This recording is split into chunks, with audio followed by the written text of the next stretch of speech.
नमस्कार, दैवी कृपा चॅनल मध्ये तुम्हा सर्वांचे स्वागत असो। वराह अवतार हा विष्णूच्या दशावतारांपैकी तिसरा अवतार मानला जातो। या अवतारात विष्णूने वराहाचे म्हणजे डुकराचे रूप धारण केले होते। ज्या दिवशी हे घडले त्या दिवशी भाद्रपद शुक्ल तृतीया होती, म्हणून त्या दिवशी वराह जयंती साजरी केली जाते। वराह अवतार कथा।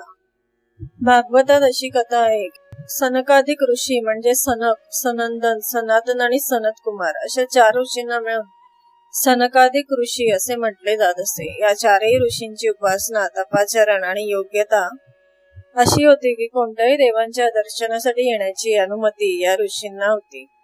एकदा भगवान नारायणाच्या दर्शनासाठी वैकुंठ भवनात सनकाधिक ऋषी गेले असता भगवंताचे द्वारपाल असणारे अजय आणि विजय यांनी सनकाधिकांचा मार्ग अवरोध केला आणि त्यांच्याशी तर्क लढवू लागले। परिणामी संतप्त झालेल्या सनकाधिक ऋषींनी दोघांनाही शाप दिला की ज्या असुरांसारख्या उन्मत्त वृत्तीचे प्रदर्शन तुम्ही केले आहे त्याच असुरांच्या कुळात 3 जन्म तुम्हाला घ्यावे लागतील। आता ऋषींच्या शापाची निवृत्ती तो शाप भोगल्याशिवाय होणे नाही हे जाणलेले जय विजय यांनी भगवान नारायणचा धावा केला आणि या शापातून लवकरात लवकर मुक्त करण्याची विनंती केली। त्यावेळी पतित पावन असणाऱ्या नारायणांनी प्रत्येक अवतारात तुमच्या मुक्तीसाठी अवतार घेण्याचे वचन जय आणि विजय यांना दिले आणि त्याचे पालनही केले। या जय आणि विजय यांनी घेतलेला पहिला जन्म कश्यप ऋषींची दुसरी भार्या अदिती यांच्या पोटी झाला। कश्यप ऋषींच्या अदिती या पत्नीची संतती सूर तर दितीपासून झालेली संतती असुर समजली जाते। या दितीपासून पुढे आलेल्या वंशामध्ये हिरण्याक्ष आणि हिरण्यकश्यपू असा जय आणि विजय यांचा पहिला जन्म झाला। यापैकी हिरण्याक्षने उग्र तपसाधना करून स्वतःच्या सामर्थ्यात इतकी वाढ केली की एक पृथ्वीचे राज्य त्यांनी जिंकले। त्यानंतर पृथ्वीचे साम्राज्य हाती आल्याने उन्मत्त झालेल्या हिरण्याक्षने अत्याचाराचा कळस गाठायला सुरुवात केली। त्याच्या पापाचा वार एवढा वाढला की त्या पापाच्या संपूर्ण पृथ्वी बुडाली।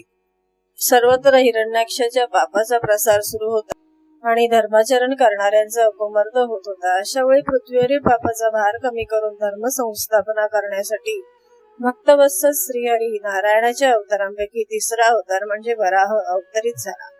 या अवतारात हिरण्याक्ष दैत्याचा वध करून पृथ्वीवर पुन्हा एकदा धर्माची स्थापना केली। या वराह अवतारात भगवंतांनी रानडुकराचे रूप धारण केले होते।